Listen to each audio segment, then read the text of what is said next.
With that somewhere. She said, do I know that lady sitting beside me? And I said, I know. You ready? I said, I think we would have. Oh, it's recording. We're recording. That'll be the first words on there. So, yeah. Well, thank you all for coming. I'm gonna do the, part two of, I'm not gonna use these, of my life story. And the first part was from my birth up until I got out of the Army. And, I understand that it's one line here that you can go back, you can see it again.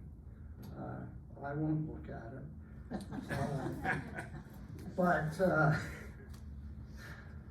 I decided to basically start my arrival back from Germany, where I had worked as a intelligence agent, a spy. And I tried to get another job doing the same thing. In fact, I took the FBI test when I was living in Germany, just before I got out. And I got a letter from J. Edgar Hoover. And the first thing we did was we took it over to the lab to see if it was a stamped signature or a real signature. And it was a real signature. And he wrote and he said how sorry he had to tell me I did fine on the test, except I failed the law exam. Well, at that point in time, all agents were either CPAs or lawyers, and I was neither. So I tried to do the attorney stuff, and I just knew I failed it. But he said you can come back in 4 months and learn what's on it. And you know, I had no intention of trying to learn all the things that lawyers have to learn. So I said, no way. So I said, well, let's try the CIA. So I went to the CIA, and they were very excited to see my resume, and they were ready for talking to have me, and they slipped and said, your first assignment is going to be Southeast Asia. And I said, no, it's not. They ripped up my application. I got out of the Army because they were going to send me to Southeast Asia, and I don't want any part of that. So then I tried the Treasury Department, and again they had these weird assignments, and I said no. So when I got back, I didn't have a job, but I was met at the ship by my parents and my wife's parents, and we got off the ship with my 2 sons, my 1-month-old daughter, and a German Shepherd. And I don't know if I told you this the last time, but while the whole sailing over, Gita, that was her name, she never had a bowel movement. And I'd take her to the pet deck and she'd, pee, but nothing else. Well, when we hit the dock and she went down the gangway and ran over, and there was a pile like this. And I had nothing to pick it up with. I'm trying to keep 2 kids and push the baby along. So we left the pile there. And, we got, out and, my, family was there, mother and father, and, Linda's mother and father were there. And, so they were just crazy about, they were crazy about the dog, but they really liked Kathy. And she wasn't screaming, she was the only one of my 3 kids that didn't scream. But,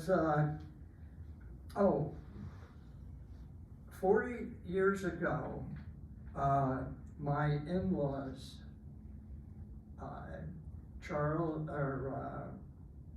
Mona and Charlie O'Grady, their last name, and they lived 10 miles from where I grew up in East Orange. I just discovered that. But they left East Orange. Charlie was he had what's it called? Oh, Investment, huh? investments.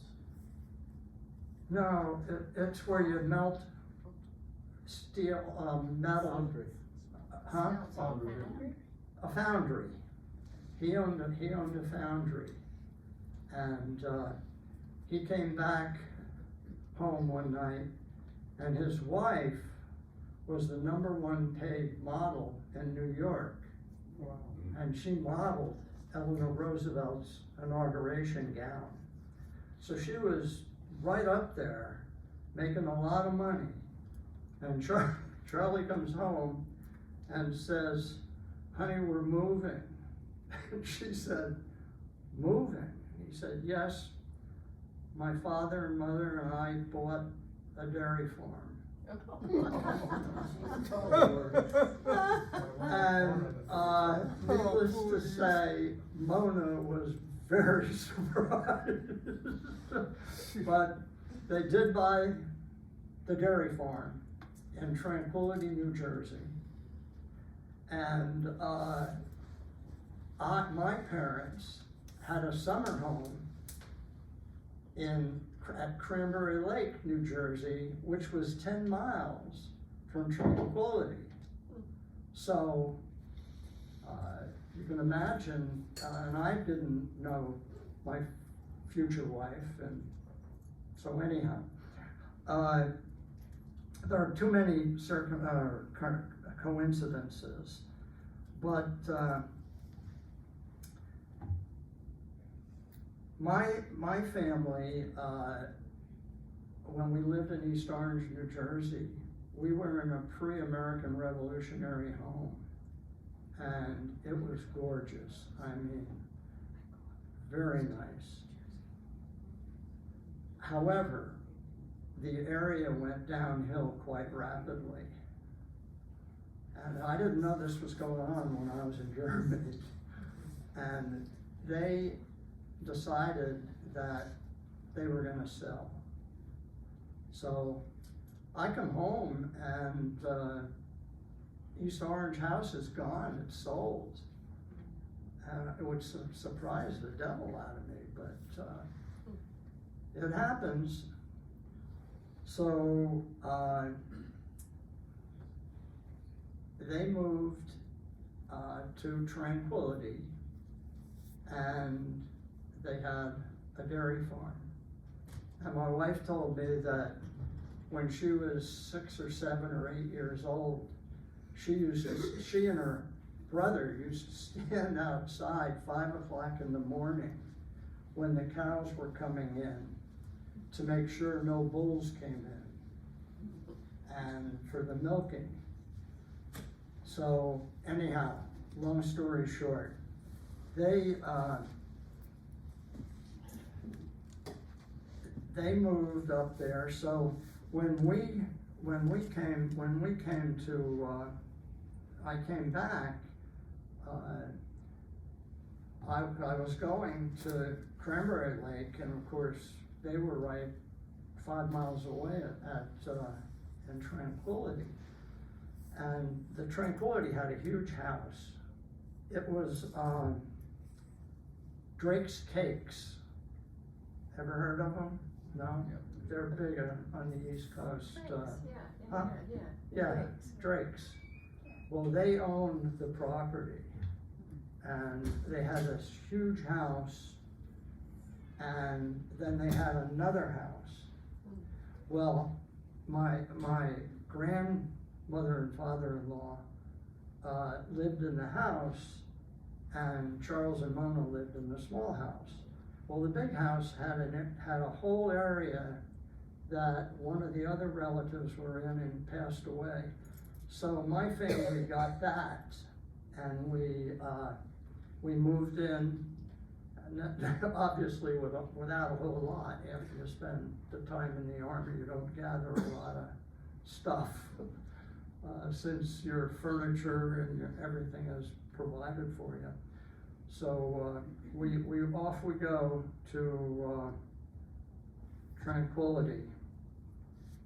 And when we got there, we got settled, and Charlie says to Linda and I have a wedding gift for you. And I said, oh, thank you. He said, you're now owners of 5 acres from the farm, right over there. And this farm is like 300 acres. So we immediately got contractors and got a home built. And we built a tri-level, and it was gorgeous, it really was. Everyone was enjoying it and having a wonderful time there. I got a job with Allstate Insurance. Since nobody wanted a spy, they would take an insurance adjuster. So Allstate hired me, and I had a job. But before the job, right after we got there, Charlie, in one of the barns, established a foundry. That foundry just goes away from me. So he had a foundry, and he said, Larry, you know, I have a lot of work. You're gonna become a founder. So I learned how to do foundry work. And right after we learned, we got a government contract. And it was for a small item about this big that goes on Air Force planes to hold the bombs up. This is during Vietnam. And these were the items that they wanted us to produce for them. And they wanted, you know, our contract. When you sign a contract with the government, you read it very carefully. And they wanted something like 200,000 of these things ASAP. Foundry work is slow. You gotta melt the metal, and then you gotta put the frames around where you pour, and it wasn't easy. But we started the job, and I'll be darned if we didn't complete it. We worked 7 days a week, 10, 11 hours a day. And the whole time we were in there in the foundry doing this, Gita, my dog, would come with us and lie outside the door. And I mean, stay there for these 12 hours. In the winter, the snow be this deep on top of her, but she was always there. So we got through this contract, and I decided I better get a job, so I got a job with Allstate Insurance, adjusting homeowners claims, auto claims, that type of thing. And,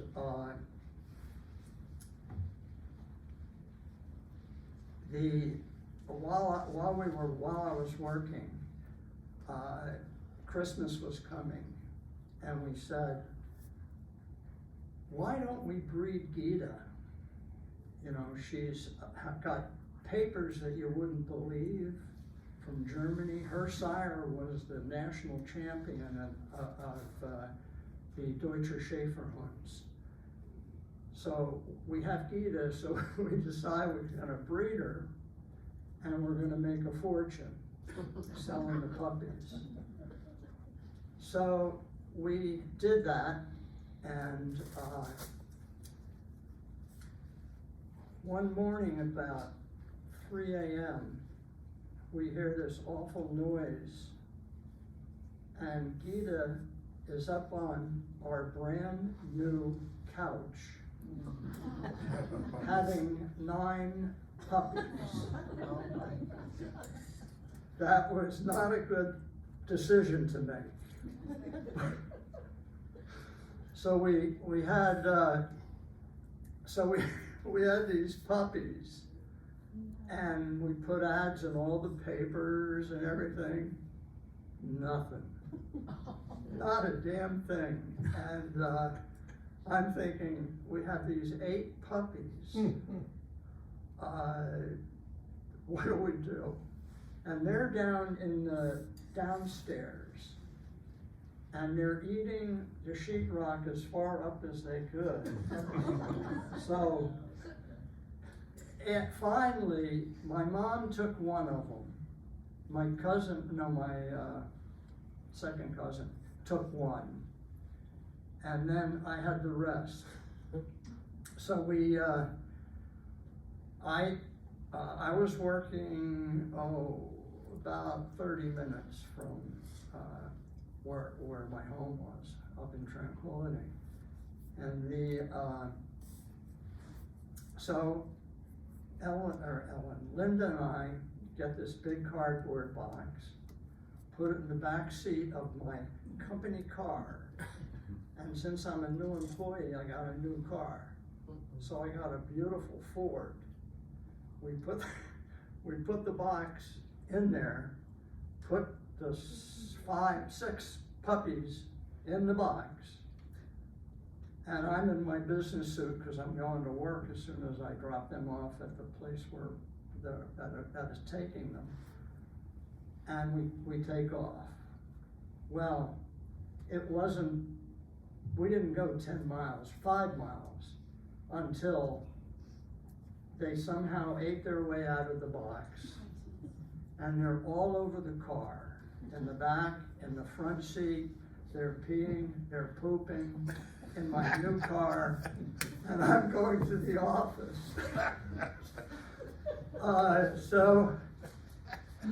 And it was the worst 14-mile drive I've ever done. I mean, I would go to put my foot on the brake, and one of them would be under the brake screaming as I'm pushing down.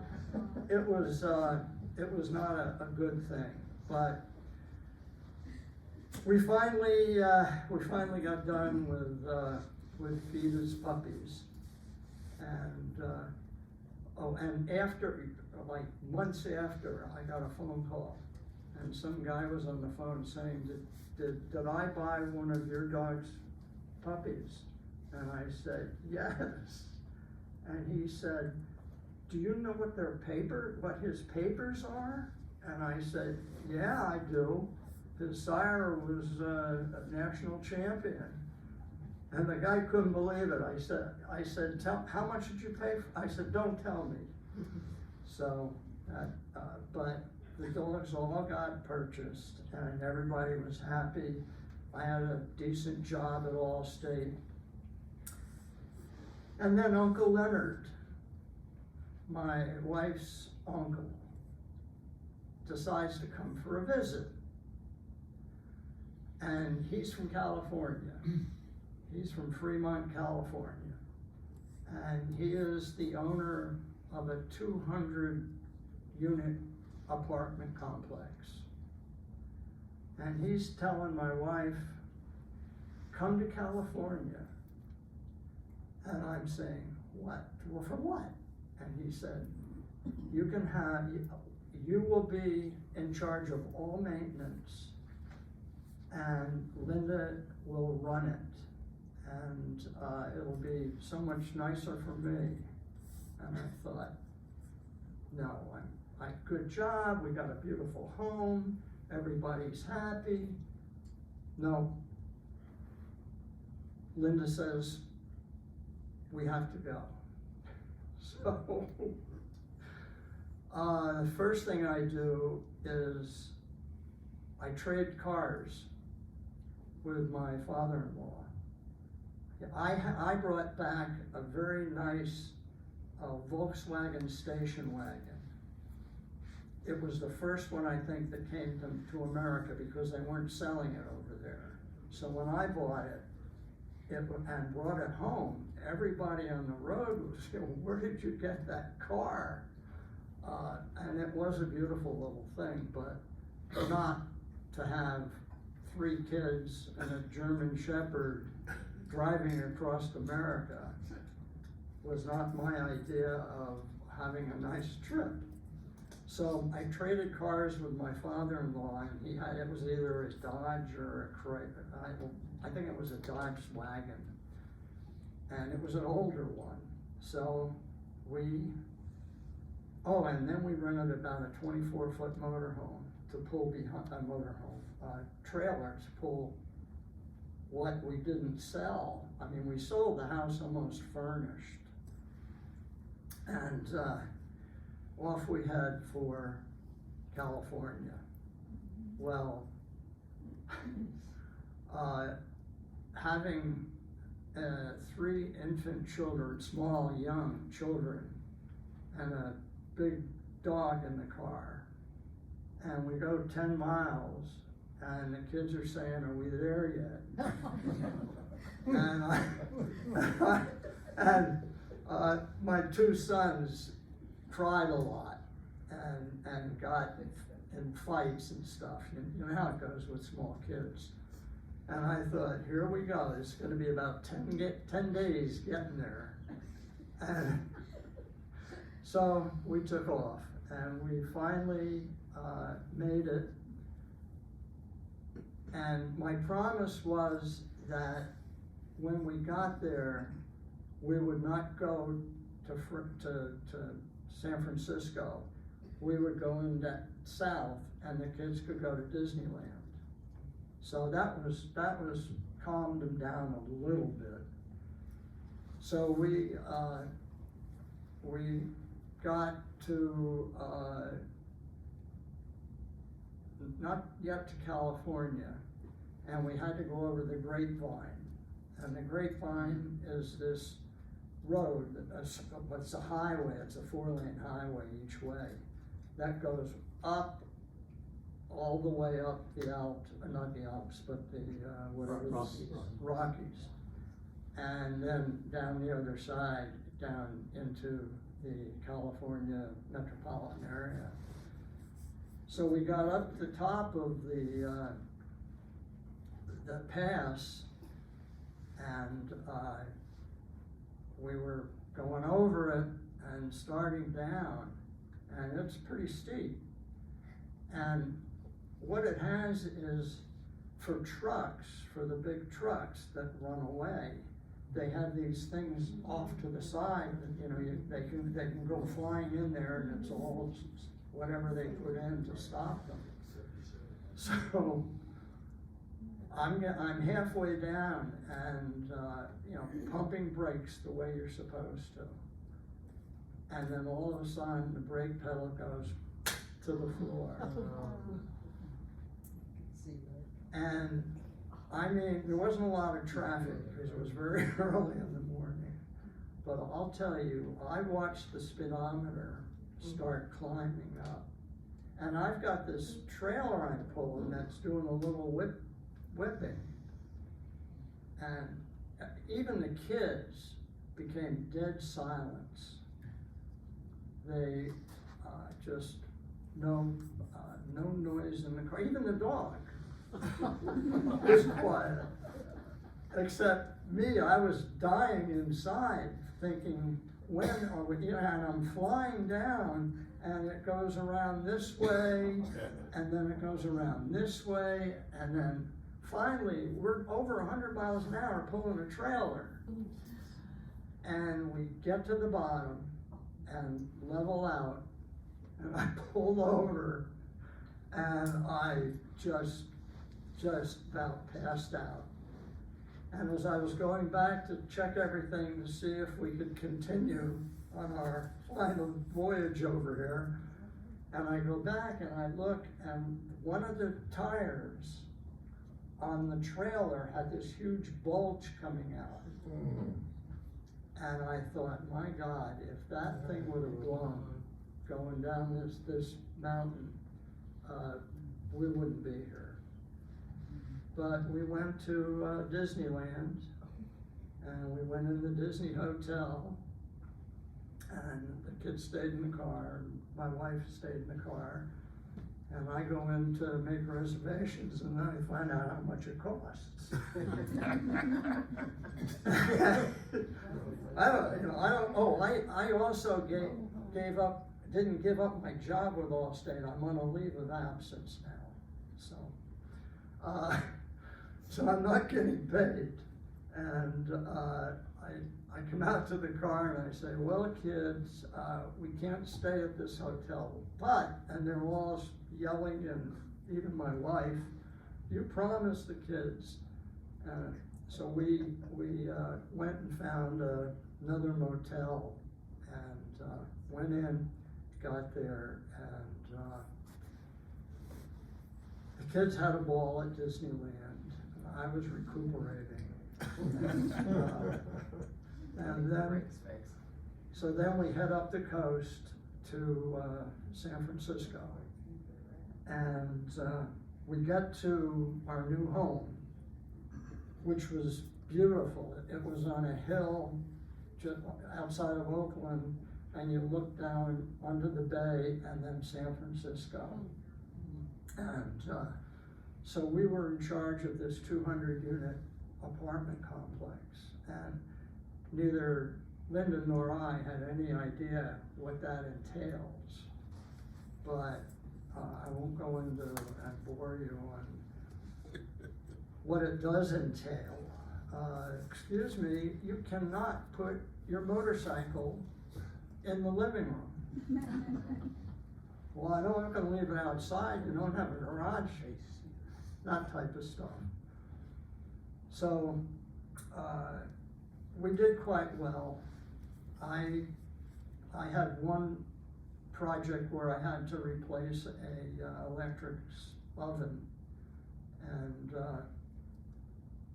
I went around to the switch box, to turn it off, and came back, and I'm working on it and having all the wires exposed and everything, and I'm hit.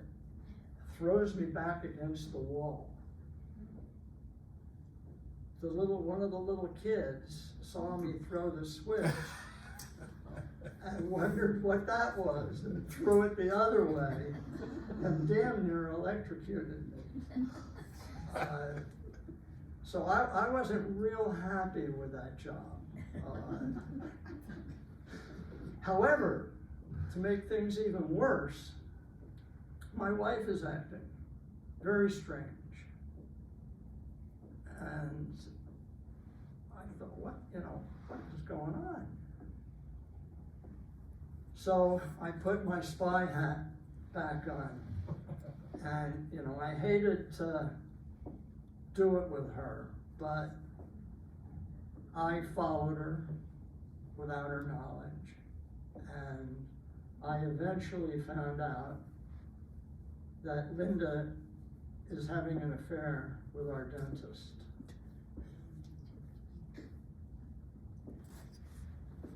So that didn't go over very big for me. We have 4 kids now. Dentist has 4 kids. He's very rich. I'm not. I don't think I have a chance on this. So sure enough, I didn't. They had plans for marriage. They had this beautiful new home with a swimming pool and 8 kids. And I am this close to suicide, I'm serious. Oh, that's not me. Somebody else. So I just couldn't handle it. So I just took all my clothes, as much as I could, and left. And went about 4 miles away, where there was this apartment complex, and signed in. And as far as I was concerned, that was the end of the marriage. Because she came to me at the where I was staying with the divorce papers and everything, and I signed them. It was a friendly divorce, and she could have the children, but I had unlimited time. So life went back on. As far as I was concerned, I was suicidal for a while. So I decided I needed wheels. I didn't have a car. So I go to our bank and to get some money for buying a car. And we have lots of money in the bank. We just, that beautiful home back east, you know, we got a couple $100,000 sitting in there. So I go up to the teller, hand her my card. You probably know the story, yeah? And all of a sudden there's a tap on my shoulder, and it's the manager of the bank. And he said, "Would you come to my office?" And I said, "Yeah." I go to his office, and he said, "There's no money in that account." And I said, "There is money in that account. Here's my card." And he said, "The records show that your wife submitted a lost passbook affidavit and removed all the money." So then I really get depressed now. I got no money. I got a iffy job. What do I do? And that was the lowest low that I could ever think of having to go through. Then the next thing that happens is that I'm told that Ellen, it's my second wife, third, and Linda calls and tells me that, I won't mention his name, but the dentist had a massive coronary at 2 o'clock in the morning. Sunday morning at 2 a.m., they couldn't revive him. He's dead. Then my ex-wife tells me that I'm in trouble now because dentists had an appointment with his accountant and his attorney to change everything from my first wife to you. And he died before he could execute it. So now this house that I bought for them is going to his first wife. And my ex-wife is knocking on the door. I need alimony, I need child support, and I need it a lot. And I said to her, "Well, you're not gonna get it. That's for damn sure. If you wanna go to court, go to court, I have no money. And you know I have no money because you forged my signature and took all our money. So I was in a pretty low area at that time.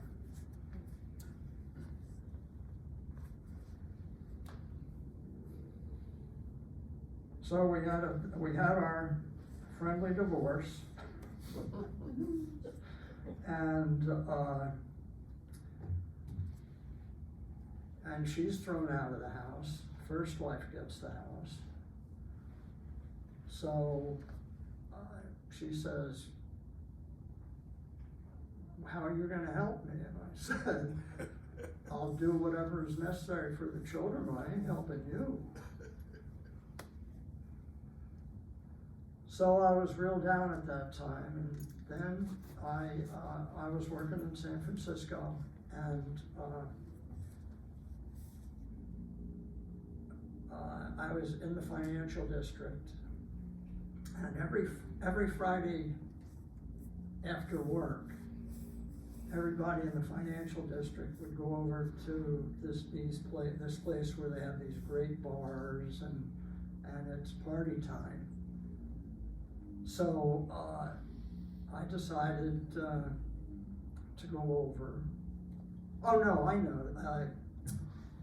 An attorney came up from LA, and we had a meeting in my office. And after the meeting, you know, he said, "I understand we could go over to the Royal Exchange," which was a very famous bar in San Francisco. So Bill and I go over to the bar, and he and I are standing around talking, and the place is packed, and he meets this lady, and they're really knocking it off together. And she had her friend just sort of standing there, and I was just sort of standing there because my lawyer is hooking up. And so it puts this lady and me in contact. And she's a beautiful lady, and I thought, wow. So my friend comes over and said, we're gonna go out to dinner. Would you join us? And I said, I looked at my new friend and I said, "Would you like to go to dinner?" And I'm thinking, hey, this is great, you know, because he's gonna pay for it. You know, I'm his client, so I'm off the hook. And she says to me, "I'm sorry, I can't. I'm meeting friends at the San Francisco Marriott Hotel. And every Friday night, after about 5 o'clock, after all the officers get out, they have this big, huge area for dancing. And in fact, I don't know if anyone ever would remember, but several years before, there was a Marriott hotel. I don't know if it was Chicago or Cincinnati, but all the Marriotts had this, you know, this big area down on the first floor, and then they had this big arched area where I think it was Kentucky, wasn't it? Huh? Kansas City. Oh, sorry, where it collapsed? Yeah, Kansas City. And so we're in that hotel, and I mean, it's going great. And I knew about this, what happened with this other place where the whole thing came down. And I'm a little bit nervous down there dancing with Ellen. And so I finally said, plus they were going out for dinner. She and this other couple, she met this other couple, and that she was very friendly with. And three of them were going out to dinner. And she said, you know, here I asked her to join me at the bar, and now we're here, and she asked me to join her. And I said, I'd love to, but I can't. I have to catch a ferry boat. So I was working in San Francisco, but my apartment was across the bay. And the only way to get there is either over the Golden Gate Bridge or by ferry boat. And these ferry boats were, you know, they were above water and they flew. And I couldn't miss the last ferry boat. So I said, I'm terribly sorry, I'd love to, but I've gotta get home. And as soon as I leave, her two friends said, he's married. And she said, well, I guess he is. So I go home and I go back to work Monday morning, and there is a pot with a plant in it on my desk with a note. What is this? Well, it's Ellen. She liked me and she would love to have dinner with me. Sorry it didn't work out Friday, but would you like to have dinner? Give me a call. Well, I certainly did. We had a wonderful time. She was living 2 blocks from me. She had just gotten there. She just moved from the East Coast. She got through a divorce. So she moved, and she had 3 cats. And she was living in this very nice apartment. And we decided to get together. So I said to her, we went to dinner, and it was wonderful. And I think we were both sort of a little bit in love already. And so I'm trying to impress her, and I said, do you bike? And she says, oh yes. So we rent 2 bikes, and we're gonna go across the Golden Gate Bridge into Sausalito and then ferry back. So we no sooner leave the place we rented the bikes, and we're heading for the Golden Gate Bridge, and somebody comes up beside me and said, is that your friend back there? And I said, and I look, and Ellen is spread out on the ground. And I go back, and the area where we were, they had abandoned railroad.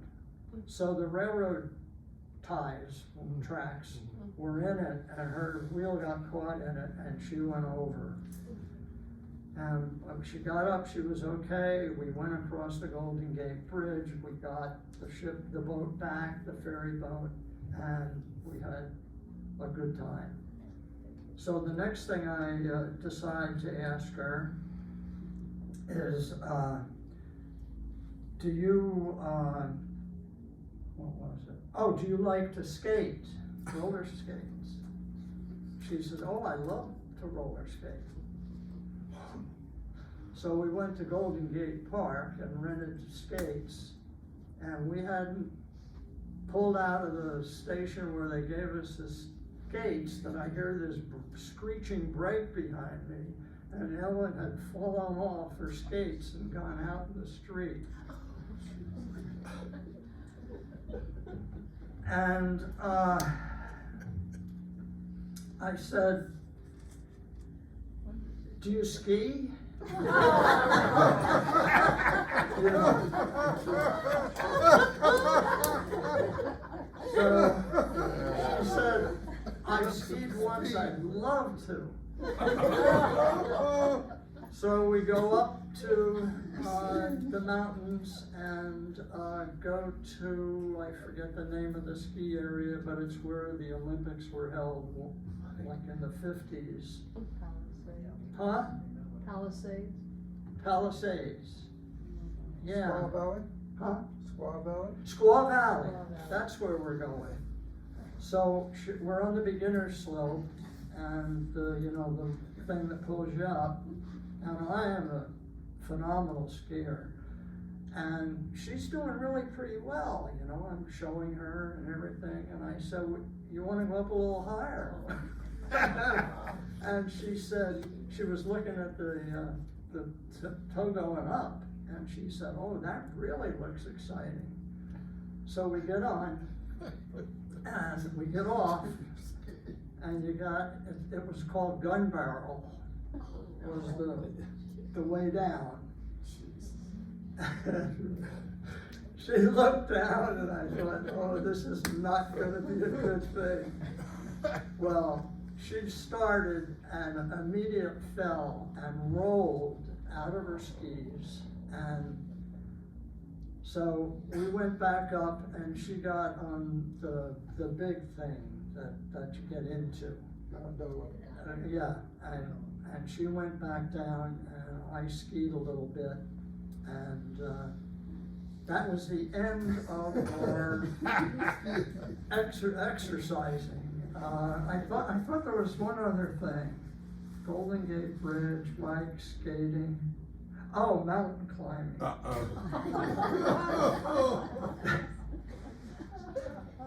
That didn't go over very well either. Fortunately, no one got killed, but I had to get her off a very thin ledge overlooking the Pacific. And so that worked, and we decided to, oh, and then I got transferred. And I got transferred to Southern California from San Francisco. And it was a new job, it was with AIG, American International Group, too big to fail. And I got a really good position with them in San Francisco. And then they transferred me to Southern Cal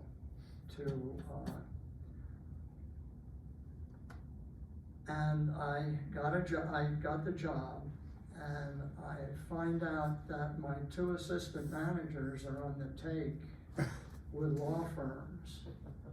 So they're getting lots of money, and I'm not gonna get involved, so I turned them in. And, Popular move. and then let's see. Yeah, then we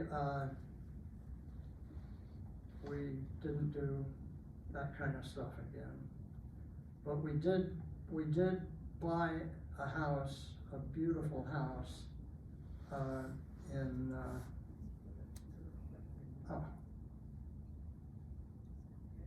right on the ocean. San Diego? Monterey, in Monterey. Gorgeous home. And, we lived there for 12 years. I could walk to work. My office was across the street from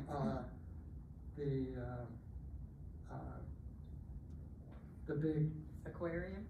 the aquarium. So that was a wonderful job, and we were doing fine. We had a terrible rainstorm, and the rainstorm came into our house, flooded it, and I found out that the house was not very sturdy. And Monterey became an island. Both bridges, Pacific Grove, both bridges were washed out with all this rain and mountain water coming down and everything. So we were literally on an island for a week, at least a week. And our house looked like it was about ready to fall down. So I decided to, my company was in New York City that I was working for. And they wanted to open up an office in Las Vegas. So now I got the job of convincing my wife to move from beautiful Monterey, California to Las Vegas. And that didn't go over very well either. But talked to her about salary and the future. Okay, we'll do it. So we sell our place and we move to Henderson, Nevada, which is right next to Las Vegas. It's up the hill from Vegas. And it was a Del Webb. And it was very nice. It was a brand new home. We watched it built. And Ellen did not like it. She,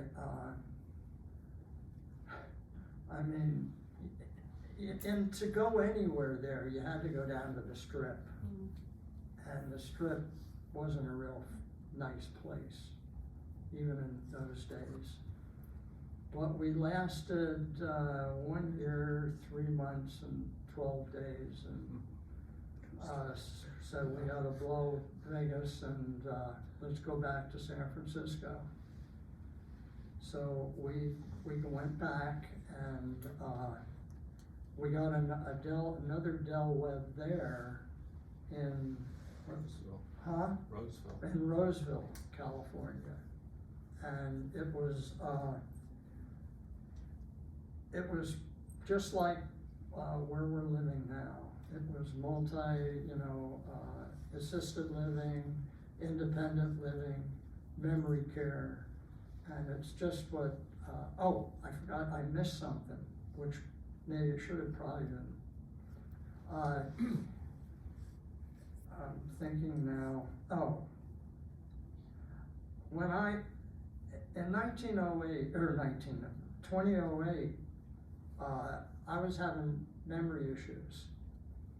And I was having trouble with my business.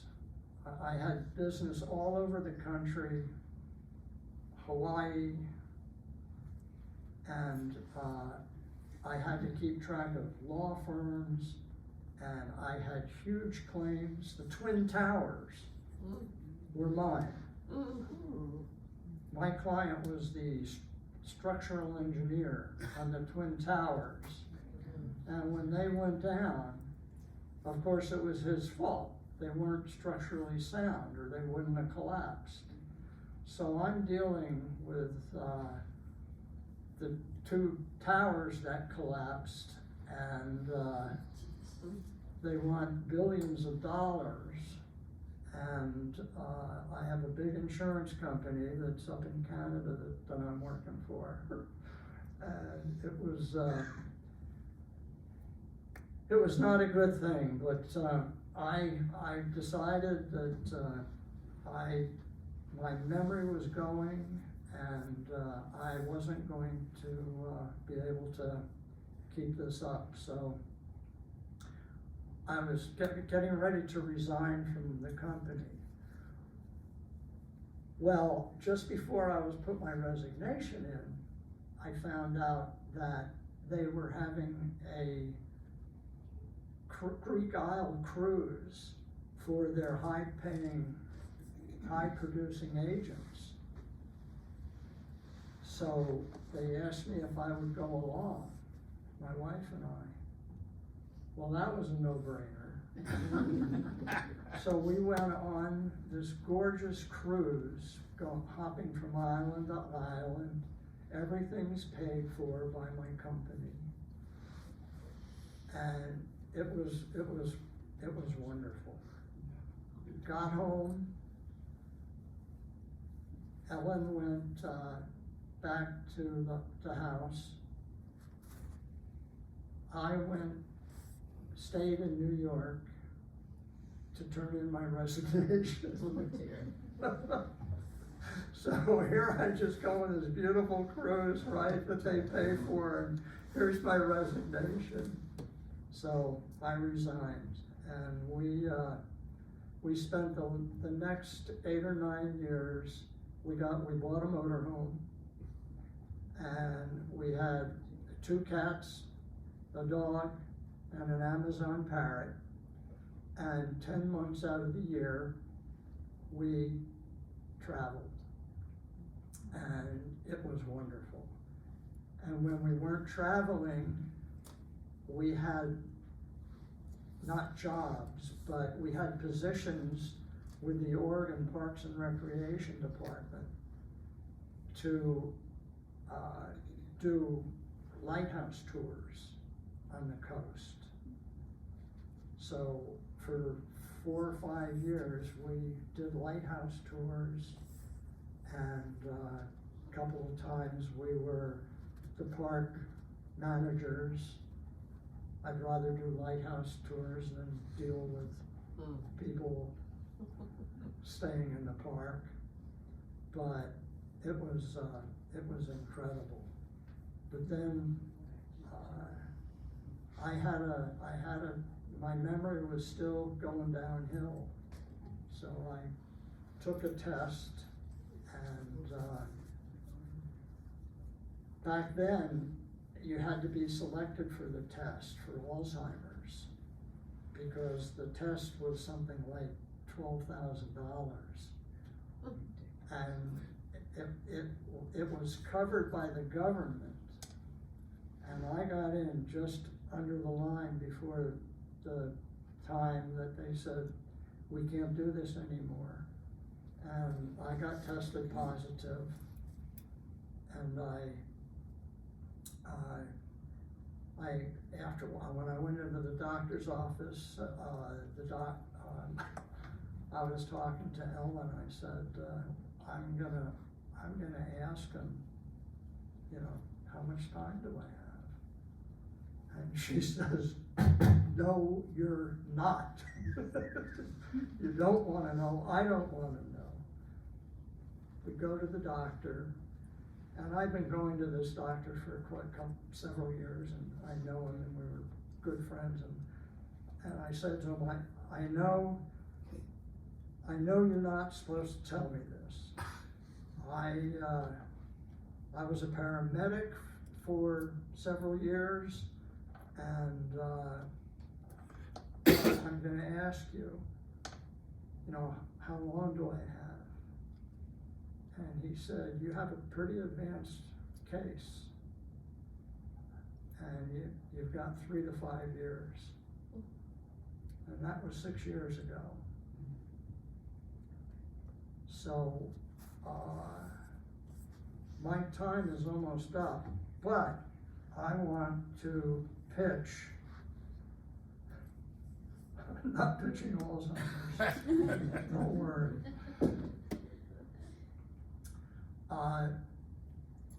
I got in early, even though I've been having memory problems since I was 70.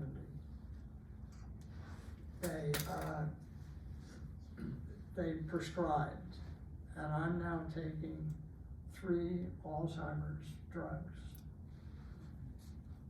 And I think they're doing good. I just went from phase 1 to phase 2, and phase 3 is institutionalized.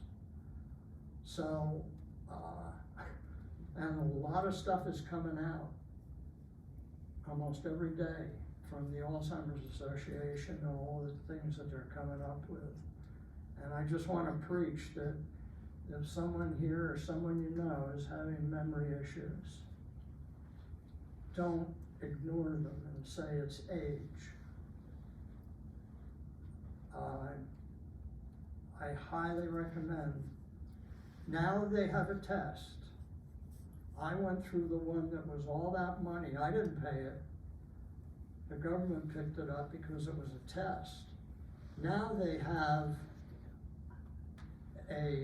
take blood, and they're saying it's I'm a member of Alzheimer's, Alzheimer's organization. And the tests are coming out positive. In other words, they're getting positive, and they're prescribing these 3 medications, and they're doing me good. Hell, I'm here a couple of years longer than I'm supposed to be. Even though, as you know, I'm looking at notes periodically, and then I'm asking Hank when I can't find a word. But when you have this disease, you're talking something, and all of a sudden you go to say a word, it goes away. It's not there. Just disappears. And when Hank's with me, he immediately says the word. So we get along well together. I guess that's about it. I will, if anyone's interested, I can give you the names of what the drugs are, so that if you know someone, or if you yourself are having memory issues, I strongly suggest that you just get checked out, because they do have drugs that prolong. They don't take it away, but they prolong. And as long as they continue prolonging with me, I'll be very happy. Well, thank you for coming.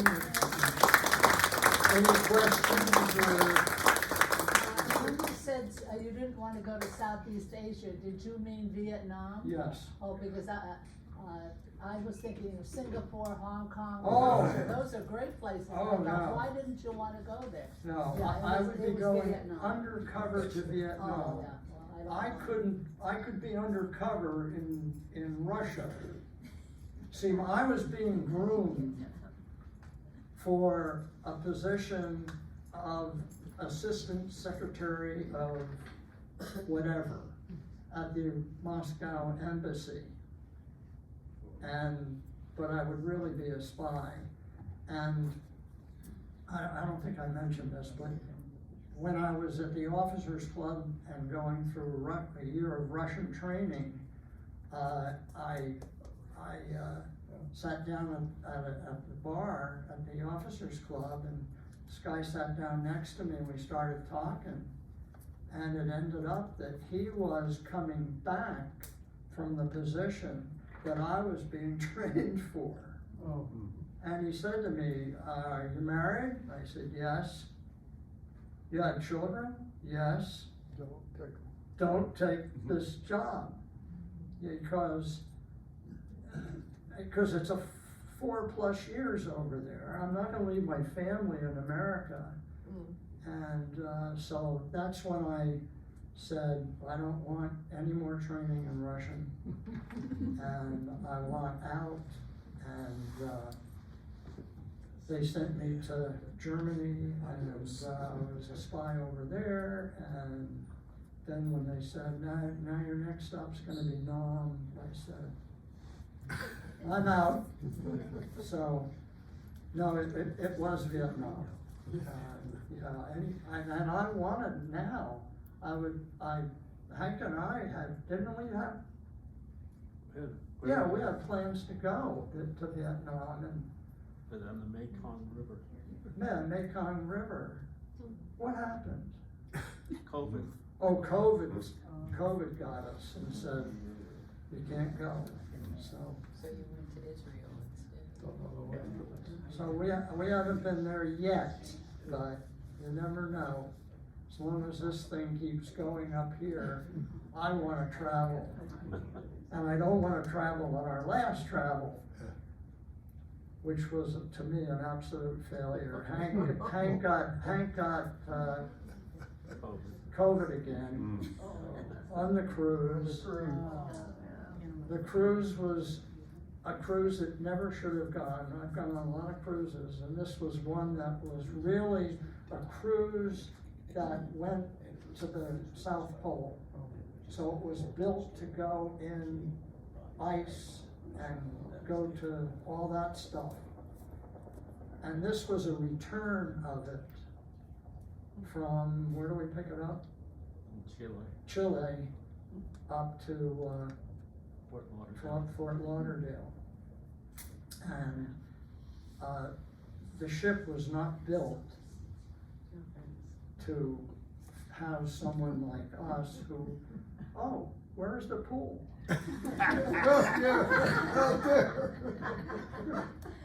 And I walk into our room, and I said, where's the balcony? Oh, we don't have balconies. And I'm thinking, what the hell did we get into? And it was not a fun cruise at all. And then when we get to Fort Lauderdale, we're ready to get off the ship. And you know, they take us off in bunches.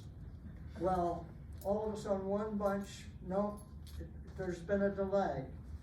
Well, all bunches came into this one room.